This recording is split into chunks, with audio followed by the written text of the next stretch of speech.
Benarkah pemerintah akan menunda pemilu?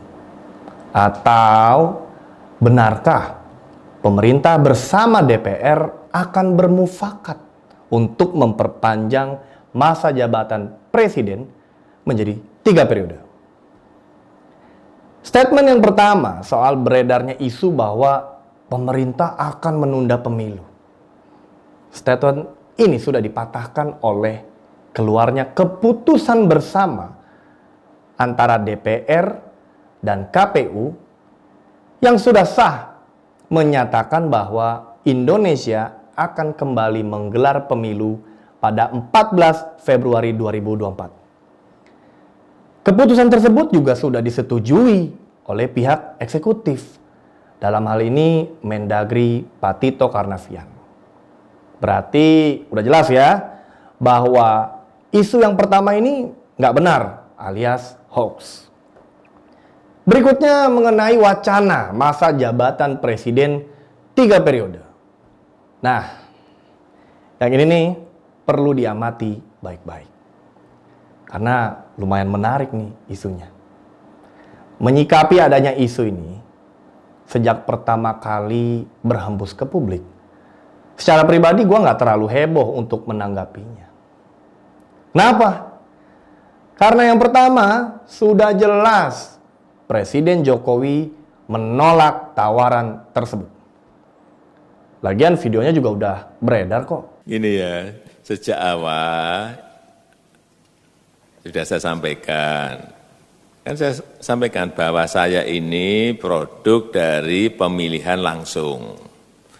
Sehingga saat itu waktu ada keinginan untuk amandemen, apa jawaban saya? Apakah bisa yang namanya amandemen itu hanya dibatasi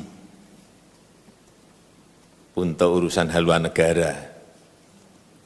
Apakah tidak melebar kemana-mana? Ya, sekarang ini kenyataannya seperti itu kan?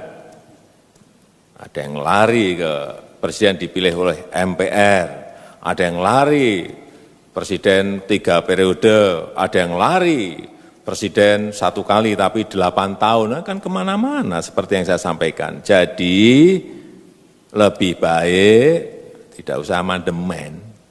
Kita konsentrasi aja ke tekanan-tekanan eksternal yang sekarang ini bukan sesuatu yang mudah untuk diselesaikan. Kemudian yang kedua adalah potensi hancurnya citra, reputasi dari Presiden Jokowi itu sendiri yang sudah ia bangun bertahun-tahun. Maka secara otomatis akan menggugurkan segala peninggalannya selama beliau menjabat. Seperti kita tahu, Presiden Jokowi ini kan sering banget nih membuat bangga Indonesia dengan segudang prestasi dan karya-karya pembangunannya di seluruh tanah air. Dari Sabang sampai Merauke. Setiap tahun beliau tak pernah absen dalam peresmian-peresmian penting sejumlah infrastruktur, event nasional maupun event internasional, hingga kehadirannya di tiap-tiap rapat para petinggi-petinggi dunia. Ini kan gila banget. Bayangkan, hanya dengan satu langkah blunder saja, maka sudah dapat dipastikan nih, semua yang tadi telah beliau capai untuk Indonesia, pasti hanya akan menjadi abu, debu saja. Melihat potensi ini, apakah seorang Presiden Jokowi adalah sosok yang tamak atau ceroboh? Menurut gue, tidak. Sekarang, kita coba amati dari angle yang berbeda. Yaitu dari mana sih sumber isu tersebut muncul?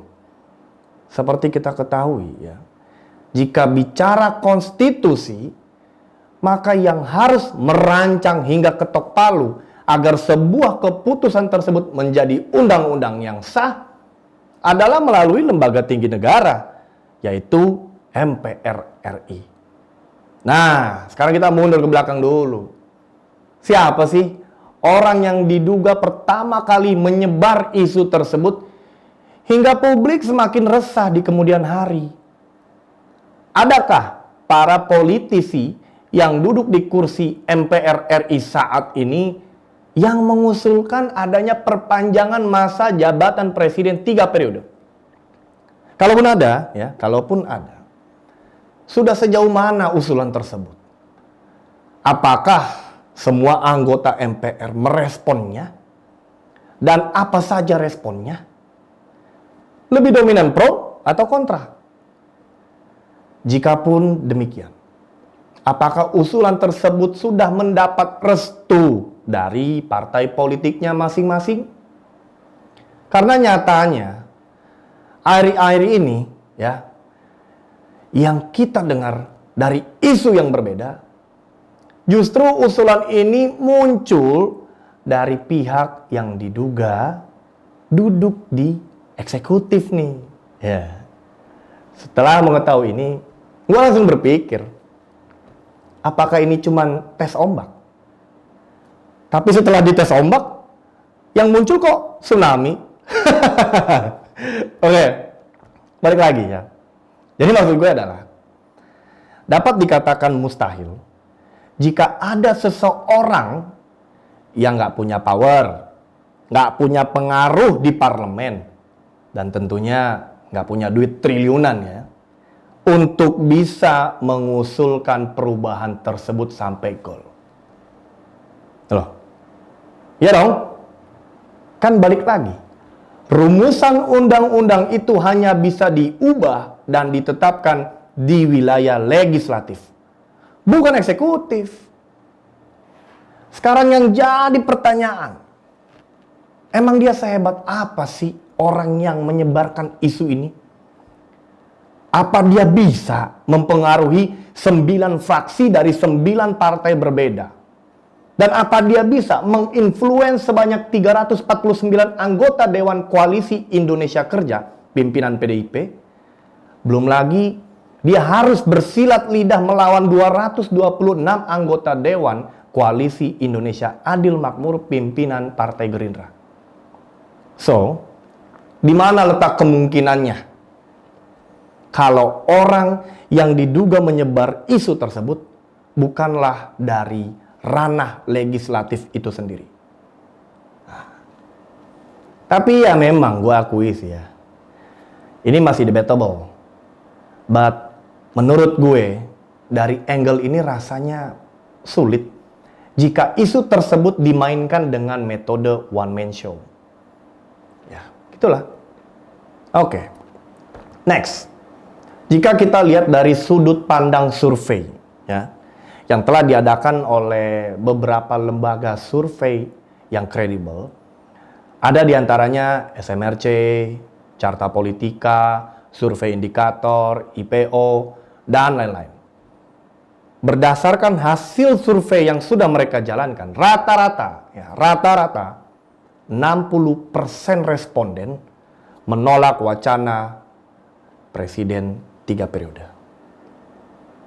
Dari hasil survei ini aja sudah dibuktikan bahwa masa jabatan presiden 3 periode merupakan sesuatu hal yang tidak boleh terjadi. Karena mayoritas masyarakat sudah menolaknya. Lantas, kira-kira apakah Presiden Jokowi berani menabrak fakta tersebut? Tentu saja beliau harus berpikir 3 kali. Begitu juga dengan parpol pengusungnya. Karena kalau mereka tabrak fakta tersebut, bukan tidak mungkin ini akan menjadi misi bunuh diri bagi eksistensi parpol pengusung. Ngeri kan itu? Nah, yang terakhir, jika kita amati dari segi anggaran, bukan tidak mungkin ya, jika wacana ini digelar, maka negara, sang calon presiden, parpol pengusung harus merogoh kocek habis-habisan, kalau perlu mati-matian. Bisa-bisa triliunan. Karena untuk melakukan amandemen undang-undang, ini tuh perlu anggaran yang besar. besar banget agar bisa terrealisasi. Apakah Presiden Jokowi siap dengan kenyataan tersebut? Belum tentu. Itu sebabnya dengan tegas beliau telah menyampaikan bahwa dirinya menolak wacana 3 periode jabatan presiden. Dan pastinya kita sangat mendukung sikap beliau.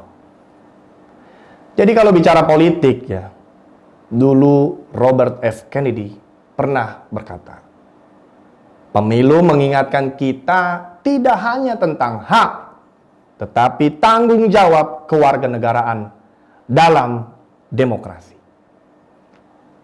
Bilik Verlin tutup dulu. See you next time.